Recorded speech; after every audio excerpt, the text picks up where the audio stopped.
السلام علیکم ناظرین، میں رئیس اعظم حیدری کولکتہ انڈیا سے فضائل تبلیغ پیش کر رہا ہوں۔ سماعت فرمائیں کہ نبی کریم صلی اللہ علیہ وسلم کا ارشاد ہے کہ اس شخص کی مثال جو اللہ کی حدود پر قائم ہے اور اس شخص کی جو اللہ کے حدود میں پڑھنے والا ہے اس قوم کی سی ہے جو ایک جہاز میں بیٹھے اور قرا سے مثلا جہاز کی منزلیں مقرر ہو گئی ہو کہ بعض لوگ جہاز کے اوپر کے حصہ میں ہوں اور بعض لوگ نیچے نطق کے حصہ میں ہو۔ جب نیچے والوں کو پانی کی ضرورت ہوتی ہے تو وہ جہاز کے اوپر کے حصے میں آ کر پانی لیتے ہیں۔ اگر وہ خیال کر کے ہمارے بار بار اوپر پانی کے لیے جانے سے اوپر والوں کو تکلیف ہوتی ہے، اس لیے ہم اپنے ہی حصہ میں یعنی جہاز کے نیچے کے حصہ میں ایک سوراخ سمندر میں کھول لیں جس سے پانی کے یہاں ہی ملتا رہے، اوپر والوں کو ستانا نہ پڑے۔ ایسی صورت میں اگر اوپر والے ان احمقوں کی اس تجویز کو نہ روکیں گے اور خیال کر لیں گے کہ وہ جانے ان کا کام، ہمیں ان سے کیا واسطہ، تو اس صورت میں وہ جہاز غرق ہو جائے گا اور دونوں فریق ہلاک ہو جائیں گے، اور اگر وہ ان کو روک دیں گے تو دونوں فریق ڈوبنے سے بچ جائیں گے۔ صحابہ کرام رضی اللہ تعالیٰ عنہ حضور اقدس صلی اللہ علیہ وسلم سے ایک مرتبہ دریافت ہے کہ ہم لوگ ایسی حالت میں بھی تباہ و برباد ہو سکتے ہیں جبکہ ہم میں 16 متقی لوگ موجود ہوں؟ حضور صلی اللہ علیہ وسلم نے ارشاد فرمایا، ہاں، جب خباثت غالب ہو جائے۔ اس وقت مسلمانوں کی تباہی بربادی کے ہر طرف گیت گائے جا رہے ہیں اور اس پر شور مچایا جا رہا ہے، نئے نئے طریقے ان کے اصلاح کے واسطے تجویز کیے جا رہے ہیں، مگر کسی روشن خیال تعلیم جدید کے شیدائی کی تو کیا کسی تاریخ خیال مولوی صاحب کی نظر اس طرف نہیں جاتی کہ حقیقی طبیب اور شفیق مربی نے کیا مرض تشخیص فرمایا اور کیا علاج بتایا ہے اور اس پر کس درجہ عمل کیا جا رہا ہے؟ کیا اس ظلم کی کچھ انتہا ہے کہ جو سبب مرض ہے، جس سے مرض پیدا ہوا ہے، وہی علاج تجویز کیا جا رہا ہے کہ دین کی ترقی کے لیے دین و اسباب دین سے بے توجہی کی جا رہی، اپنی ذاتی رائیوں پر عمل کیا جا رہا ہے؟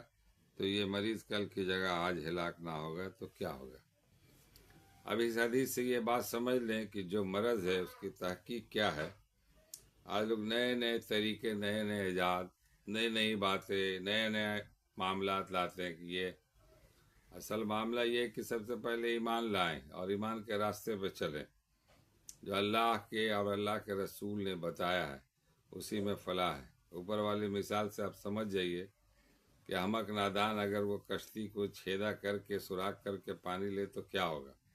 تو آج معاشرے کا حال یہی ہے کہ چند لوگ جو پورے بستی، پورے محلے، پورے انجمن، پورے ادارے کو تباہ و برباد کر رہے ہیں۔ چند لوگ، ہر ادارے، ہر کمیٹی میں جا کے دیکھے وہی ہے لوگ۔ اس کو اگر آپ لوگ نہیں روکیں گے تو وہ کیا ہوگا؟ وہ ادارہ برباد ہو جائے گا، وہ انجمن برباد ہو جائے گی، وہ علاقہ برباد ہو جائے گا، وہ محلہ برباد ہو جائے گا۔ اب اس کا علاج یہ ہے کہ اس کو صحیح طریقے سے سمجھا کے بجھا کے دین کی تاریخ جو حق ہے، جو سچ ہے، اس بات کو لایا جائے، مگر اس بات کو ماننے کے لیے لوگ تیار نہیں۔ آج کل لوگ 95% سیلفش ہو گئے، خود غرض ہو گئے، بس وہ چاہتے ہیں کہ ہمارا معاملہ ہے۔ تو اس بات سے آپ کو سمجھ میں آ جانی چاہیے کہ ہمارا جو مرض ہے اس کا علاج کیا ہے۔ اس کا علاج یہی ہے کہ کلمہ لا الہ الا اللہ کے ورد کرنے والے دین کی رسی کو مضبوطی سے تھام لے، اسی میں بھلائی ہے۔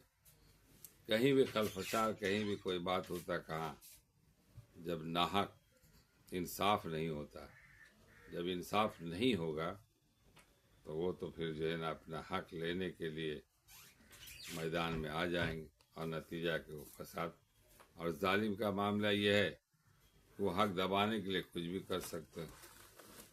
تو یہ ہے معاملہ، تو اسی بات کو اصل میں سمجھنا ہے میرے بھائیوں، میرے دوستوں۔ بہت سوچنے اور سمجھنے کی بات ہے۔ آج پوری دنیا دنیا جو ہے نا خلفشار میں ڈوبی ہوئی، پوری امت برباد ہو رہی ہے، اور آج ایسا کوئی بھی آدمی نظر نہیں آتا ہے، گھر سے لے کے محلہ، محلے سے لے کے شہر، شہر سے لے کے پورے عالم تک، کہ اس بات کو اس پر روشنی ڈالے۔ میں تو بہت قریب سے دیکھتا ہوں، بولنا نہیں چاہیے، کہ جس کو بھی دیکھا تو وہ ایک شعر ہے ہمارے دوست کی کہ دوری میں حسن کا چہرہ اختر لگا مجھے، اور دیکھا قریب جا کے تو پتھر لگا مجھے۔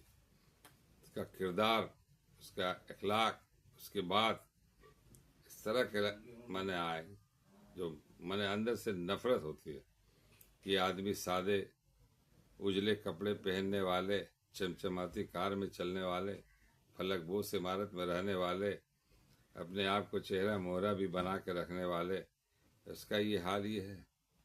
عمل سے زندگی بنتی ہے، جنت بھی جہنم بھی، یہ خاکی اپنی فطرت میں نہ نوری ہے۔